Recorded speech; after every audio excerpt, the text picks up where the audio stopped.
வ.உ. சிதம்பரம் பிள்ளையின் கடைசி மகனான வாளேஸ்வரன் பிள்ளையின் இரண்டாவது மகள் மரகத மீனாட்சி தனது கணவர் சாத்தைய ராஜாவுடன் பொள்ளாச்சியில் ஒரு கிராமத்தில் வீடு கட்டி தில்லைவனம் என்ற பெயரில் 1 ஏக்கர் நிலத்தில் எண்ணிக்கையில் மிகவும் அதிகமான மரங்களை நட்டு பராமரித்து வருகின்றனர். அவர் வ.உ.சி. குறித்து கூறிய தகவல்களை இக்காணொளியில் விரிவாக காண்போம். வ.உ.சி. 1872 செப்டம்பர் 5 உலகநாத பிள்ளை பரமாயி அம்மைக்கு மகனாக பிறந்தவர். வ.உ. சிதம்பரம் பிள்ளைக்கு 2 மனைவிகள். முதல் மனைவி வள்ளியம்மையுடன் 6 வருடங்கள் வாழ்ந்திருக்கிறார் வ.உ.சி. 1901ஆம் ஆண்டு தலைப்பிரசவத்தின் போது முதல் மனைவி இறந்து போகின்றார். வ.உ. சிதம்பரம் பிள்ளை முதல் மனைவி மீது கொண்ட அன்பின் காரணமாக உறவுக்காரர் ஒருவரைத்தான் மீண்டும் திருமணம் செய்வேன் என்று கூறி மீனாட்சி அம்மையை 2வது திருமணம் செய்திருக்கிறார். வ.உ. சிதம்பரம் பிள்ளைக்கு 8 பிள்ளைகள். சிறைக்கு செல்ல முன் 2 பிள்ளைகள். உலகநாத பிள்ளை, ஆறுமுகம் பிள்ளை. சிறைக்கு சென்று வந்த பின் 4 பெண் குழந்தைகளும் 2 ஆண் குழந்தைகளும் பிறந்துள்ளனர். வ.உ. சிதம்பரம் பிள்ளை ஒரு பரம்பரை பணக்காரர். அவருடைய தகப்பனார் ஒரு வக்கீல், அவருடைய பெரியப்பாவும் ஒரு வக்கீல். அதனைத் தொடர்ந்து வ.உ. சிதம்பரம் பிள்ளையும் வக்கீல் தொழிலை தேர்ந்தெடுத்தார். இவரிடம் சொத்தாக அதிக நிலம் இருந்தது. தூத்துக்குடியில் ஒரு உப்பளம் இருந்தது. நகை அதிகம் இருந்தது. வசதி குறைந்த பின்னர் கூட படியால் அளக்கும் அளவிற்கு தங்க மோதிரம் இருந்ததாக உறவுக்காரர் ஒருவர் கூறியதாக மரகத மீனாட்சி தெரிவிக்கிறார்.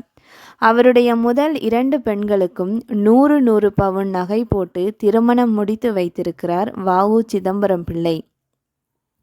அவர் இறந்த பின்னரும் அடுத்த 2 மகள்களுக்கும் 50 பவுன் நகை போட்டு திருமணம் முடித்து வைத்திருக்கிறார் அவரது மனைவி. நன்சை நிலம் 10 ஏக்கரும் புன்சை நிலம் 10 ஏக்கரும் இருந்துள்ளது. இவருக்கு சொந்தமான நிலங்களில் அங்கு வாழ்ந்த எளிய மக்கள் விவசாயம் செய்து கொண்டிருந்தார்கள். அதனால் அவர்களிடமிருந்து தனது நிலத்தை திரும்ப பெற வ.உ.சி. விரும்பவில்லை. அதன் காரணமாக அந்த நிலம் அவ்வெளிய மக்களுக்கே சொந்தமாகி போனது. வக்கீல் தொழிலை பறித்து திருநெல்வேலி ஜில்லாவுக்குள் வ.உ.சி. நுழையக்கூடாது என பிரிட்டிஷ் அரசாங்கம் தடை விதித்ததை அடுத்து அங்கு வருவதை நிறுத்தி கொண்டார் வ.உ.சி. அதன் பின்னர் சென்னைக்கு செல்கிறார் வ.உ.சி. வ.உ.சி. மிகவும் சிறிய வீட்டில், அதுவும் வாடகை வீட்டில்தான் இருந்துள்ளார். சென்னை சென்ற வ.உ.சி. தொழிலாளர்களுக்கு தொழிற்சங்கம் அமைக்க உதவி செய்தார். மாலை நேரத்தில் குழந்தைகளுக்கு திருக்குறள் சொல்லிக் கொடுத்தார். ராஜாஜியும் வ.உ.சி.யிடம் திருக்குறள் கற்றுக்கொள்ள சென்றிருக்கிறார். இதன் மூலம் தமிழ் பணியும் ஆற்றினார் வ.உ.சி. 120 வருடங்களுக்கு முன்னரே வெற்றிகரமான தொழில் முனைவராக இருந்திருக்கிறார் சிதம்பரம் பிள்ளை. பங்குகள் விற்று வெற்றிகரமாக ஒரு கப்பல் கம்பெனி நடாத்தியிருக்கிறார்.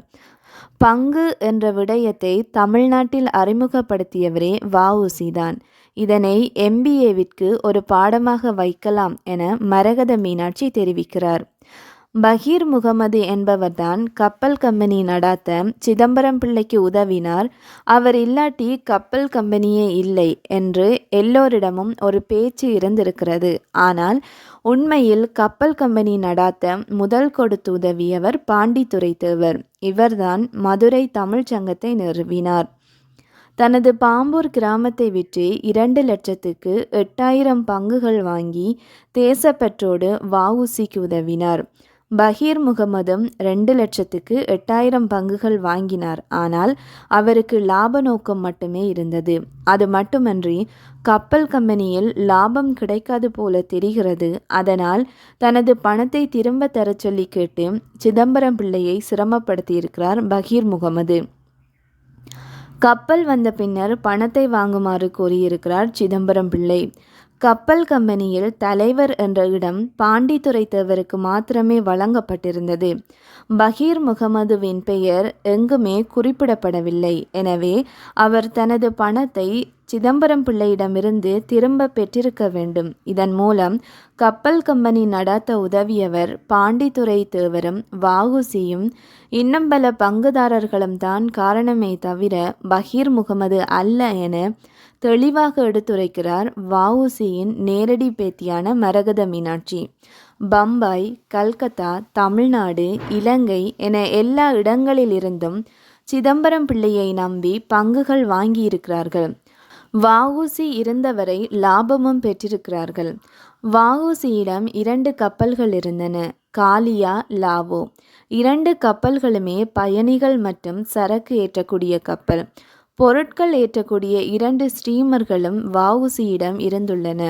முதல் வகுப்பில் 42 பேரும், 2ஆம் வகுப்பில் 24 பேரும், 3ஆம் வகுப்பில் 1500 பேரும், 4000 மூட்டை சரக்கும் ஏற்றக்கூடிய அளவில் பிரம்மாண்டமாக இருந்தது ஒரு கப்பல். 2 கப்பலும் தூத்துக்குடியிலிருந்து கொழும்பு நோக்கிய பயணத்திற்கே பயன்படுத்தப்பட்டது.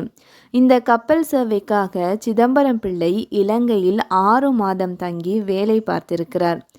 கப்பல் கம்பெனி நல்ல லாபம் தரக்கூடிய தொழில்.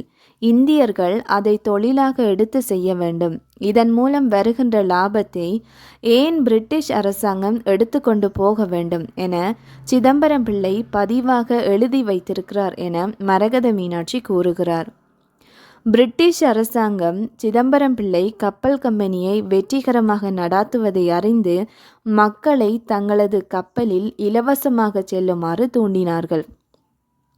ஆனால் சிதம்பரம் பிள்ளை மக்களை இலவசமாக செல்ல வேண்டாம் என தடுத்து, நீங்கள் எல்லோரும் பிரிட்டிஷ் அரசுக்கு சொந்தமான கப்பலில் இலவசமாக பயணித்தால் நமது சுதேசி கப்பல் கம்பெனியை மூடிவிடுவார்கள். பின்னர் இலவச பயணத்தை நிறுத்தி அவர்கள் என்ன விலை சொல்கிறார்களோ அந்த விலை கொடுத்தே கப்பலில் பயணிக்க வேண்டும்.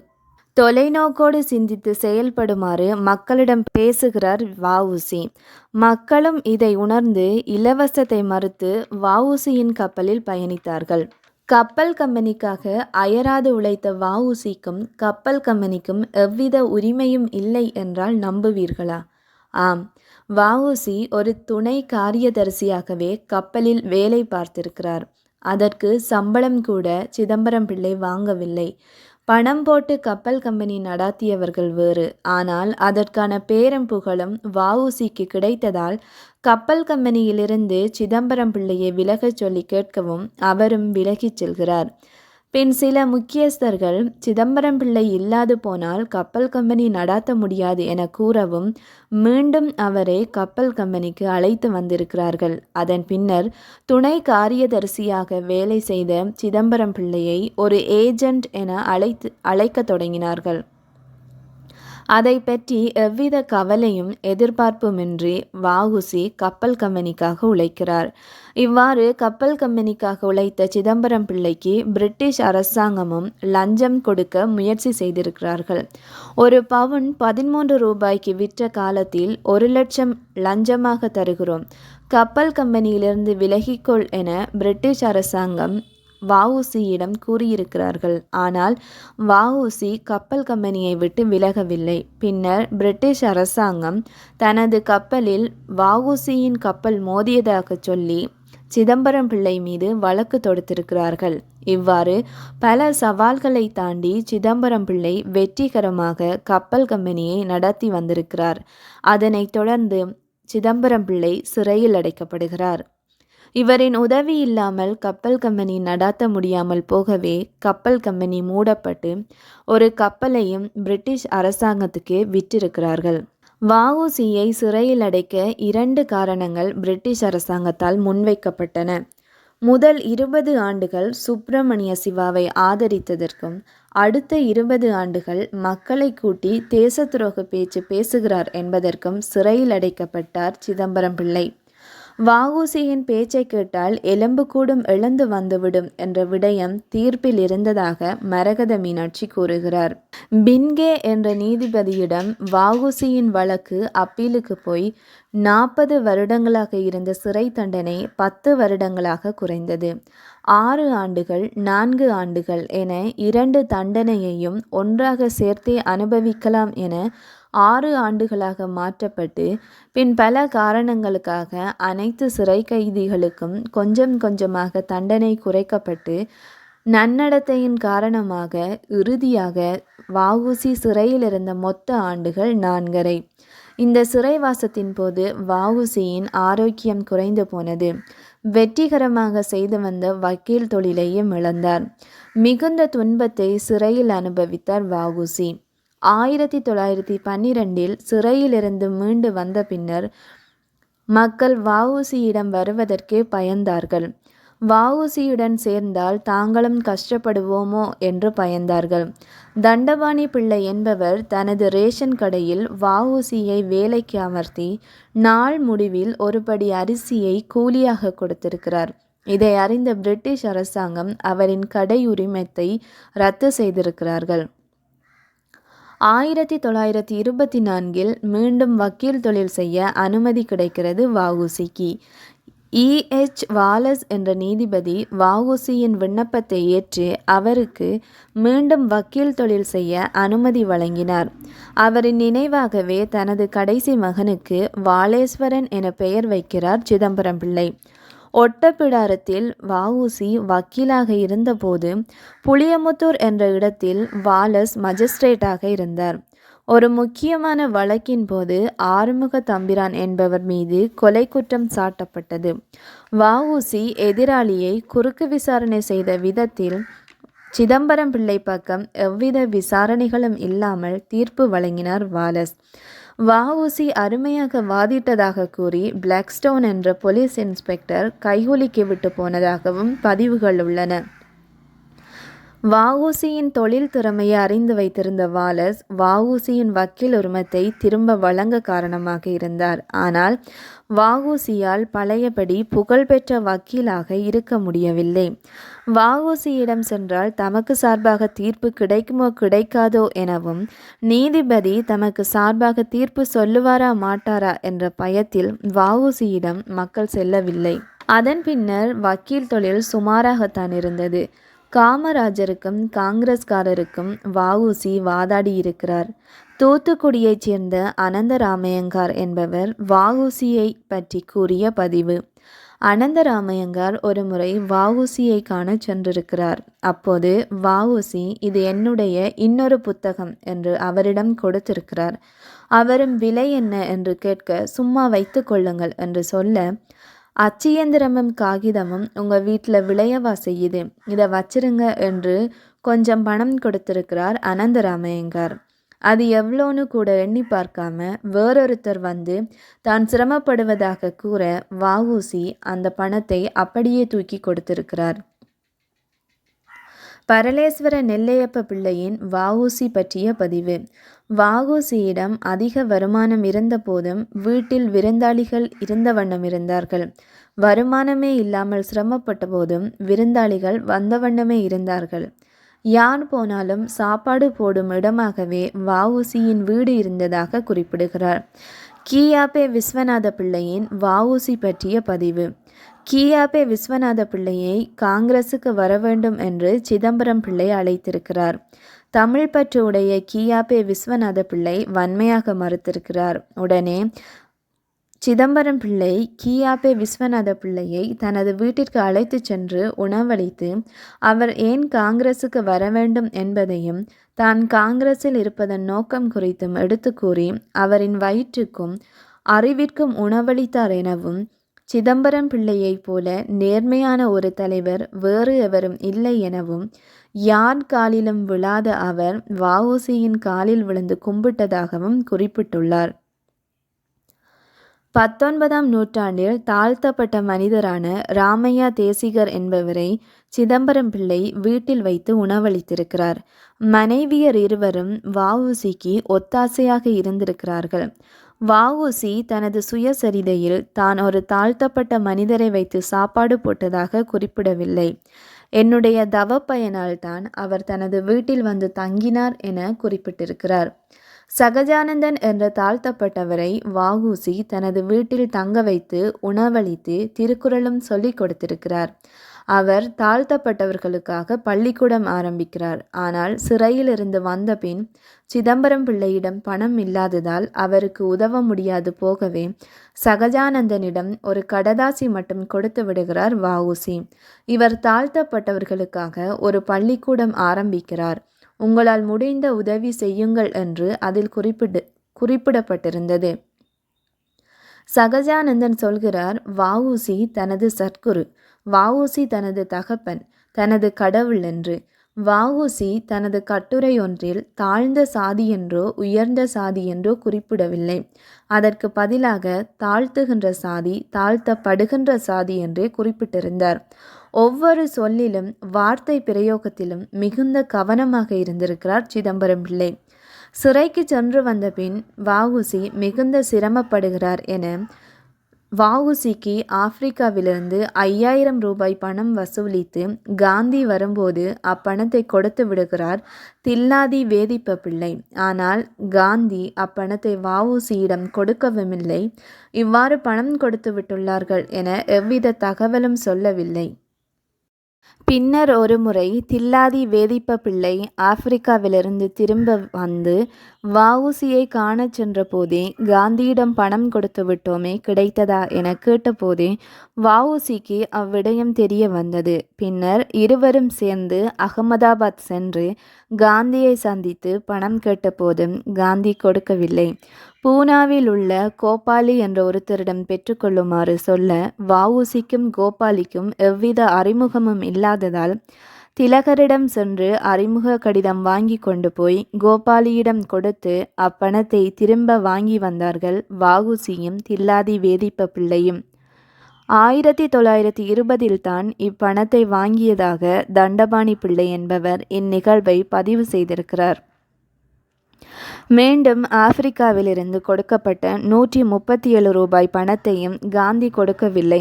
அதனை காந்திக்கு கடதாசி போட்டு வஉசி திரும்ப பெற்றிருக்கிறார்.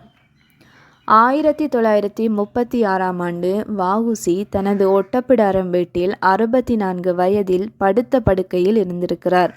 இறப்பதற்கு 2 நாட்களுக்கு முன்னரே அவர் பேச்சை இழந்ததாகவும் வாலேஸ்வரன் பிள்ளையை தன்னுடன் தூங்க வேண்டாம் என்று கூறி தனியாகவே படுத்திருந்திருக்கிறார் என மரகத மீனாட்சி தெரிவிக்கிறார்.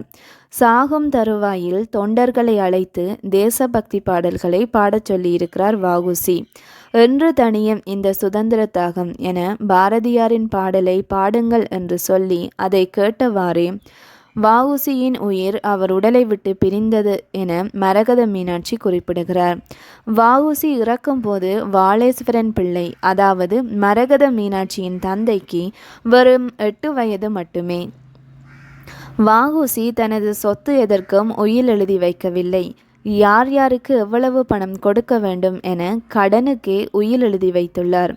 வஉசியின் கடைசி மகனான வாலேஸ்வரன் பிள்ளை 1928ஆம் ஆண்டு பிறந்தார். இவர் ஓய்வு பெற்ற டெப்யூட்டி கமிஷனர் ஆஃப் லேபர், தொழிலாளர் நலத்துறையில் வேலை செய்தவர். வாலேஸ்வரன் பிள்ளை அலமேலம்மாளை திருமணம் செய்கிறார். இவர்களுக்கு 3 பிள்ளைகள். முதலாவது சி.வி. சிதம்பரம். இவர் இந்திய விமானப்படையில் பணிபுரிந்து ஓய்வு பெற்று இப்போது மதுரையில் வசிக்கிறார். தாயார் அலமேலம்மாள். இவருடனே வசித்து வருகிறார். இவருடைய மனைவி கயல்விழி, மகன் சுந்தரேஸ்வரன். திரைப்படத்துறையில் நடிகராக இருக்கிறார். விடுதலை, டானாக்காரன் என்ற படங்களில் சிறிய கதாபாத்திரத்தில் நடித்துள்ளார். இரண்டாவது மரகத மீனாட்சி. இவர் திருமணத்திற்கு முன் பிகாம் படித்திருந்தார். பின்னர் அஞ்சல் வழியில் பிரெஞ்சு படித்தார். பின் மாலை நேர கல்வியில் 2 வருடங்கள் படித்து பின்னர் எம்ஃபில் முடித்தார். இவர் சாத்தைய ராஜா என்பவரை திருமணம் செய்தார். இவர்களுக்கு 2 குழந்தைகள். முதலாவது மகள் ராஜேஸ்வரி. பிஇ படித்து பின்னர் இன்ஃபோசிஸில் 8 வருடங்கள் வேலை செய்தார். இவருடைய கணவர் இசக்கிராஜ். தற்போது கோயம்புத்தூரில் வசிக்கிறார்கள். இரண்டாவது மகன் மகேஸ்வரன் பேங்க் எக்ஸாம் எழுதி உளுந்தூர்பேட்டை ஐஓபி பேங்கில் வேலை பார்க்கிறார். அவரின் மனைவி கல்பனா, அவருடைய மகள் சிதம்பரமித்ரா. மூன்றாவது மகன் செல்வராமன் மைசூரில் வசிக்கிறார். வாலேஸ்வரன் பிள்ளை 11வது படித்தபோது தங்கப்பதக்கம் வாங்கினார். ஆனால் அவரால் கல்லூரி படிப்பை தொடர முடியவில்லை. அந்த அளவுக்கு வருமானமும் இல்லை. தங்கத்தை விற்று வீட்டில் இருந்த பெரிய பெரிய பாத்திரங்களை விற்றே வாழ்க்கை நடத்தினார்கள். ஆனால் அவரின் வேலை அவருக்கு எளிதாக கிடைத்தது. 1945இல் வாளேஸ்வரன் பிள்ளையின் 17வது வயதில் வேலைக்கு போனார். வ.உ.சி. எல்லாத்தையும் நாட்டுக்காக கொடுத்து விட்டு போய்விட்டார். ஆனால் என்னால் படிக்கக்கூட முடியவில்லை என்று ஒரு நாளும் தனது தந்தை வாளேஸ்வரன் பிள்ளை சொன்னது கிடையாது என மகள் மரகத மீனாட்சி கூறுகிறார். சிதம்பரம் பிள்ளை மீது அவ்வளவு மரியாதை தனது தந்தை வைத்திருக்கிறார் என கூறினார் மரகத மீனாட்சி. வ.உ.சி.க்கு பேத்தியாக இருப்பது எவ்வளவு பெருமையோ அதே அளவுக்கு வாளேஸ்வரன் பிள்ளைக்கு மகளாக இருப்பதன் பெருமை என கூறுகிறார் மரகத மீனாட்சி.